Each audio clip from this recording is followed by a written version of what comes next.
family was out for a walk. Police allege Veltman deliberately drove his pickup truck into them and targeted them because they're Muslim. Veltman was arrested minutes later in the parking lot of a shopping mall not far from where the crash happened. Police say they received a 911 call that led them to find the suspect there. They've been tight-lipped about other details to do with the investigation. They have said further charges are possible depending on how the investigation proceeds. Some in the Muslim community want to see terrorism-related charges laid too. This defense lawyer says that could take some time to determine. All it really is a different mode of proving criminal liability. So it actually is encompassed in the first-degree murder charge, and we might not see it until we have the trial or in the preliminary inquiry where they'll set out whether or not they want to cover that area. As you've indicated, it's very rarely used. Seems like here is a stark example of where it might be completely utilized to satisfy exactly why the legislation was included. Meanwhile, the City of London continues to mourn the loss of 4 of its citizens. Preparations are underway for funerals. Those will take place on Saturday. Megan Fitzpatrick, CBC News, London, Ontario. And in Windsor last night, a community dua at the Windsor Mosque, a prayer in solidarity. Those in attendance encouraged everyone to call out Islamophobia and to spread peace. There was also a clear reminder of how this targeted attack is hurting Muslims across Canada. Going for a walk on a sunny day has become something to be worried about. We are being told by these actions that if you look Muslim, you are a target. That our hopes, our dreams, our family, everything about us is irrelevant.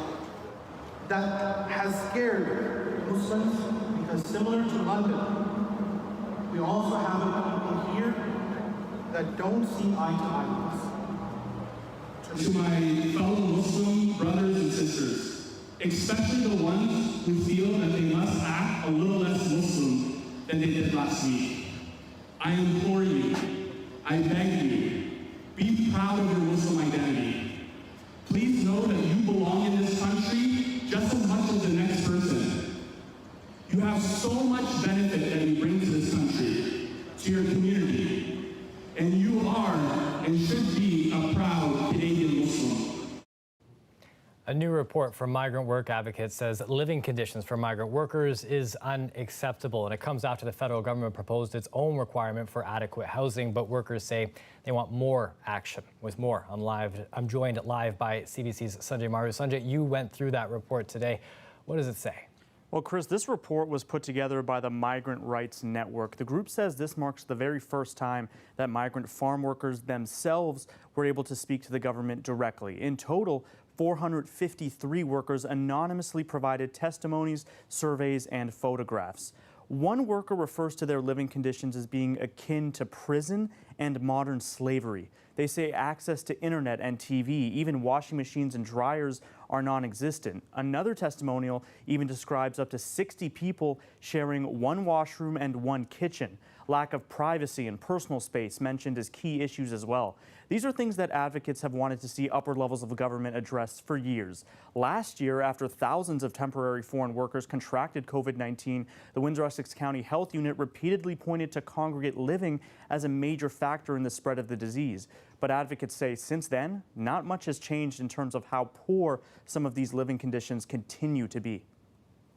They know that the only solutions to these problems of overcrowding, lack of control, is to have a national housing standard so that they know no matter what farm they are sent to throughout the country, they know that they will be arriving to safe and dignified housing that reflects their humanity.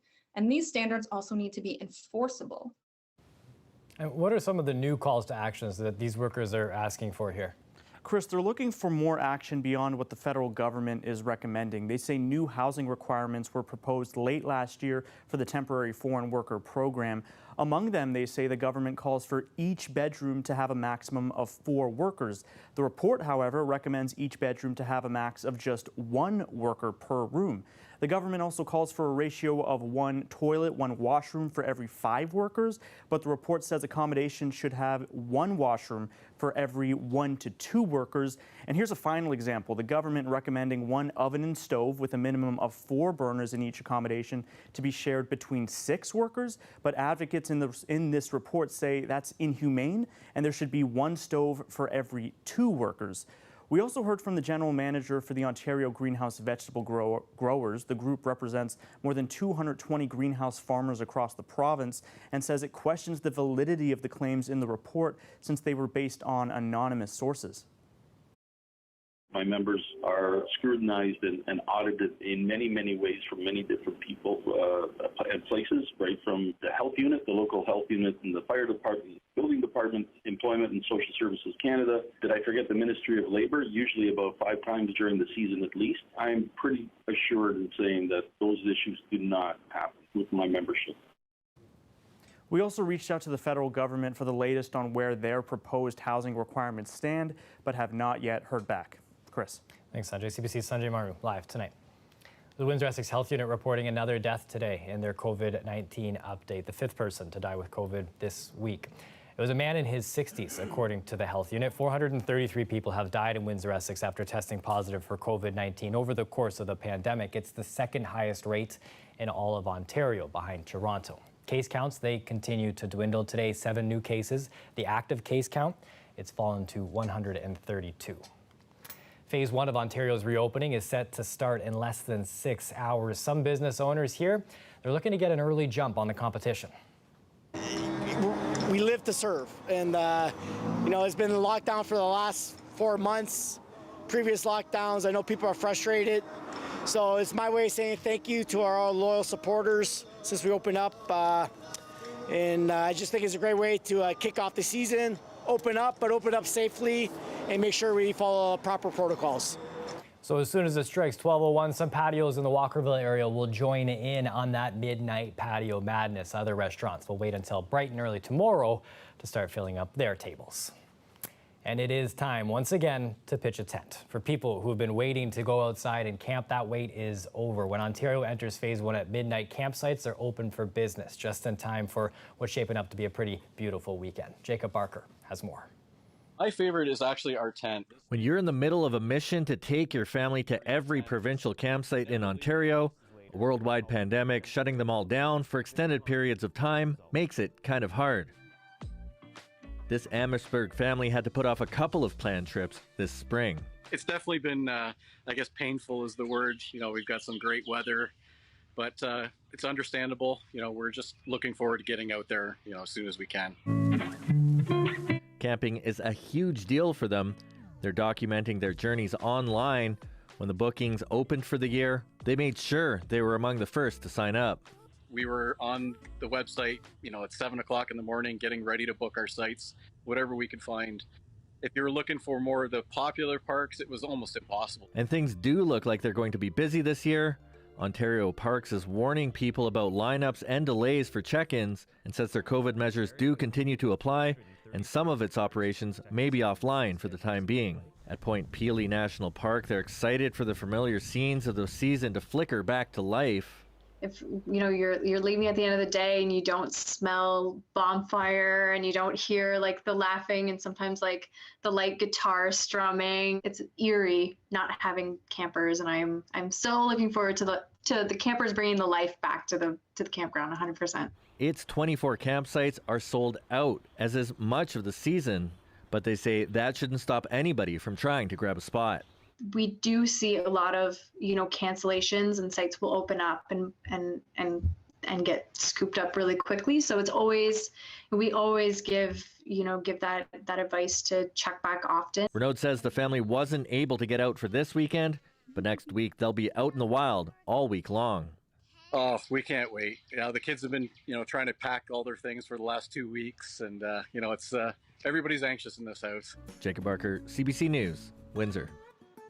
And one of the most common reminders of this COVID-19 pandemic is when you see someone in public wearing a mask. But those days, they'll eventually come to an end for most people in this country. Alberta already planning to lift its mask mandate in the 3rd and final stage of their reopening plan. And according to one expert, science backs it up. It's going to be tough after, so long of wearing masks. It's going to feel weird to not, but it makes sense. This is evidence-based. Again, when you have a certain level of low community transmission, you have a certain vaccine coverage, the amount of COVID that's actually in the community is very low. So a mask is not necessary. Vaccines are really helping in that regard. The doctor notes that people who work in healthcare will continue to wear masks for some time, and that also may apply to places with high-density workspaces, such as meatpacking plants. The local Rotary Club is honoring public health officials for the work they've done throughout the COVID-19 pandemic. This morning, the Paul Harris Fellowship Award went to Medical Officer of Health Dr. Wajid Ahmed. He thanked them for the honor and talking about how we got through the hard times during this pandemic. Every time we felt down because of one reason or the other, we look back, and Teresa continued to remind me, look at the letters, look at the card that you're receiving, and get some inspiration, get some motivation that there are people who really wait for you to say the good things, to take action, to do the good things for them. And that was one of the key driver for the time of despair and the time of, don't know how we get the energy to continue to move on.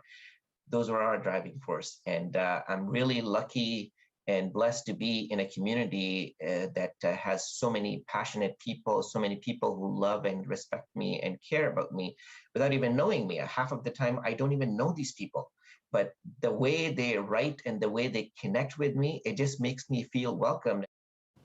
The much anticipated Euro Cup soccer tournament kicks off tomorrow, postponed last year due to the pandemic. Here in Windsor, there's no shortage of soccer fans. Many love to display their love for their teams. Windsor businesses such as the Flag and Sign Depot have stocked up on all the flag and swag from various countries, anticipating scoring lots of sales. We sell lots of car flags, hood covers, mirror covers, big flag like a 3x5. We have a big flag like a 9 feet by 4 feet. We have like a trophies here. We have 12 by 18, 4 by 6 inches. We have lots of stuff. Now, when a big soccer tournament like this happens, the owners say it increases business by 50%. Customers already come in to start buying. Afshar said the Italian merchandise is the most popular. The tournament kicks off tomorrow with Italy playing Turkey in Rome. We're going to get ready for some horn honking and flag waving on the streets of Windsor. Many love to birdwatch, but a Tecumseh woman may have one of the best views of all of us. A whole family of screech owls making her backyard their new home. She tells us what all the hoot is about.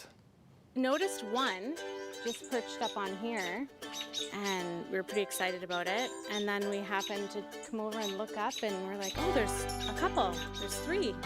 And then we looked and we saw more, and it wasn't until the next day when I came back out and took a picture and noticed there were 7. I've been reading up on them, and everybody's pretty obsessed. We have people coming over. I'm going to start doing tours. Doesn't sound like a hoot. It is more of like a screeching sort of, it's hard to describe, but it's not like a hoot that I thought it was going to be. I just think they are calming and cute, and I love watching them at night, and they don't seem to bother, like, they don't seem to care that I'm there, so I just feel like one of them, and it's like something to do, I guess. I'm like, oh, my babies are here, or they're not, and then at nighttime, if they're not here, I still check to see if they're coming, because if they haven't slept here, they usually will come around at around 9 o'clock sometimes, so I'll see them flying either at the neighbor's yard or whatever, so they still stick around. The day that I thought that they were never coming back, it was a sad day. It was a sad day. They first left, and we were just doing yard work, and I'm like, oh, they've flown on. That's fine. They're gone. And I just looked up, and it happened that they were in this tree and not this tree for the first time. And so I was so happy. I ran inside to my husband. I'm like, the owls didn't leave.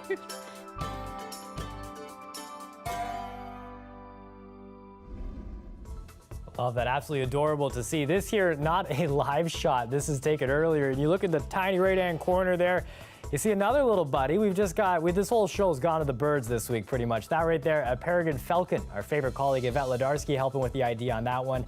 They nest on our transmitter tower, so I think we're going to need to think of a name for our little buddy there. Up next, the forecast. Nick Sirkovich takes a look.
Leaders of the G7 are meeting in Cornwall, England, the first face-to-face summit since 2019.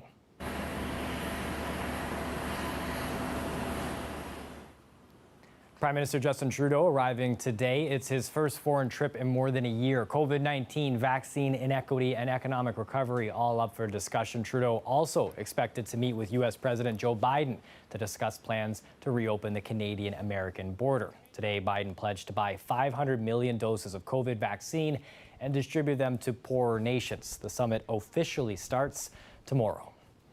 Meanwhile, a U.S. congressman from New York State is also calling on Canada to reopen that border. If you're fully vaccinated, whether it's 7% of your population or 45% of your population, you pose a very small risk of getting COVID or giving COVID. And therefore, those individuals who have been fully vaccinated on both sides of the border should be able to cross that border. If you got up really early this morning, you would have caught that solar eclipse. If you slept in, well, we got something to show you. A few of you were able to hand over some videos and pictures. Take a look at this, a time lapse that was pieced together to show really everything that's happening. It's just gorgeous. Nick Sirkovich will bring you in here. What are we looking at here? Well, this solar eclipse is actually kind of unique because the moon is furthest away from the Earth, right? So it doesn't completely eclipse the sun. And as a result of that, you've got this sort of ring around it, which was pretty cool. Yeah, some pretty neat stuff there, eh? I wasn't up early enough, were you? No. The ships, though, on the river were honking mighty fierce. Oh, is that right? The fog, and so, but it wasn't waking me up early enough to pop down. Yeah. Well, listen, if you miss this one, there is another one coming in December. Perfect. The catch is you have to go to Antarctica to see it. Oof, that's more than an alarm Start clock. booking your trip. Yeah, exactly. Anyway, pretty cool. I'm glad we had somebody out there with camera this morning. Hot weather in place, guys. Still, we're looking at temperatures at 30 degrees down in the Windsor area. It's actually cooled off a little bit as you head further toward sort of south central Ontario, but southwestern Ontario, still into that hot, muggy weather. It shows up in the humidex values, 38 right now in Windsor. That's where we're sitting at the moment. And again, I point out as you head further east out toward Kitchener, there is no humidex to speak of. So that humidity line really kind of sitting London southwestward as we head through tonight and actually the next couple of days. For the most part, we've got clear skies. We did have some fog patches last night as well. Some sort of daytime thunderstorm activity popping up further to the west. But for the most part here, it's just going to stay clear through tonight. Generally speaking, high pressure in place here. Looking forward into the forecast, some patchy fog tonight, but by and large, just clear skies, light winds as well through the overnight. Tomorrow starts out sunny. We will see some cloud cover developing toward the London area. I think we'll see some afternoon pop-up thunderstorms, just the convergence of the lake breeze in that region there.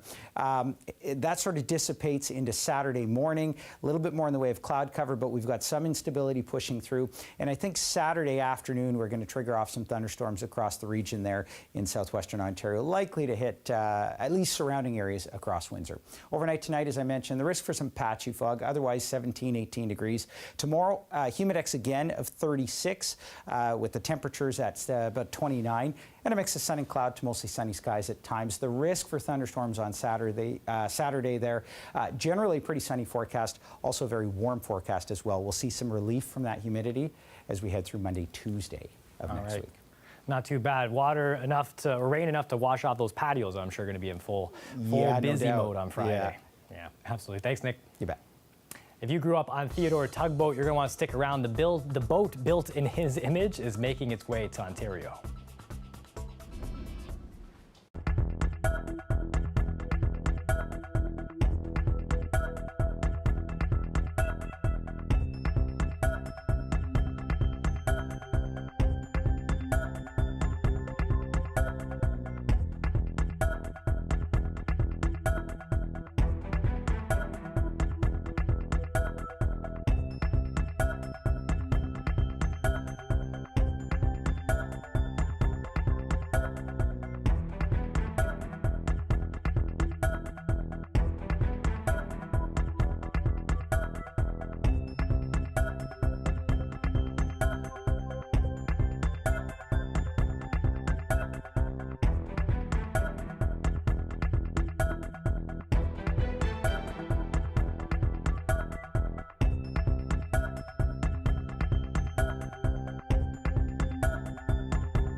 The Ottawa Redblacks say they have suspended defensive lineman Chris Larson following an ongoing investigation into an alleged beating at the ferry docks on Toronto Island over the weekend. David Gomez identified himself as the victim when contacted by CBC News. He says that he was walking with his roommate to the ferry to head back to the mainland on Saturday night when a man on a bicycle started trailing him. When they got to the ferry dock, he says several other individuals circled them and started hurling homophobic slurs. Police say a woman then grabbed the victim and two men from a group punched and kicked him. Toronto police are investigating this as a hate crime. So far, no charges have been laid. Theodore Tugboat was a much-loved, popular CBC series for kids, and a replica of the famous tug is called the Halifax waterfront home for years. But Theodore, too, recently said goodbye to his home waters, setting sail for Ontario. Here's Colleen Jones with a story on the send-off. I'm on the tugboat Dominion Enforcer, and we're crossing Halifax Harbour, or the Big Harbour as it's known in the Theodore Tugboat series. We're meeting up with the star himself, Theodore too, leaving his home port for new adventures. You ever seen a boat with a hat before, Morgan? Morgan McPherson Rideout and his family are here for the final farewell. Came down to see Theodore off. He's flying the Nova Scotia flag and Canadian flag. That's Dennis Campbell. His company, Ambassadors, put Theodore on the market last summer with COVID crushing the tourism season. Bittersweet because, you know, on one hand, you know, we hate to see him go, but on the other hand, he's going to go on his new adventure. So with Theodore backing up, I jump back on the tugboat. Sad to see him go. He's part of the whole culture here, you know. So we'll see how he makes out up in the fresh water. Bought by Blair McKeel, Theodore's heading to Hamilton, where he'll do educational work with environmental groups Swim, Drink, Fish and Great Lakes Guide, promoting clean, safe water. Built in Dayspring, Nova Scotia, launched in 2000, Theodore became a favorite on the Halifax waterfront. Where else in the world can you find a tugboat with this smiling face and a red cap? As he made his turn to head out of the harbor, some workers waved goodbye. The pilot boat did a spin in the harbor as a nod of thanks. Theodore, too, is leaving the safety of the Big Harbour, and who knows what friends and adventures await him on his way to Hamilton. Meanwhile, as we head back without the red cap tug, the harbour, well, it's a little less colorful. Now he's gone, so yeah, I'm sad to see him go. Bye, Theodore. Thanks for the memories. Colleen Jones, CBC News, on the Big Harbour. And now begins the moment where I do everything in my power to welcome that boat to Hamilton. I feel like it's my duty, as the love that I have for ships have shown in the past. That's all I got. It's just a big boat, and we get excited about that here at CBC. Thanks for watching. Enjoy the rest of your evening. If you missed any of these stories, go to cbc.ca/Windsor.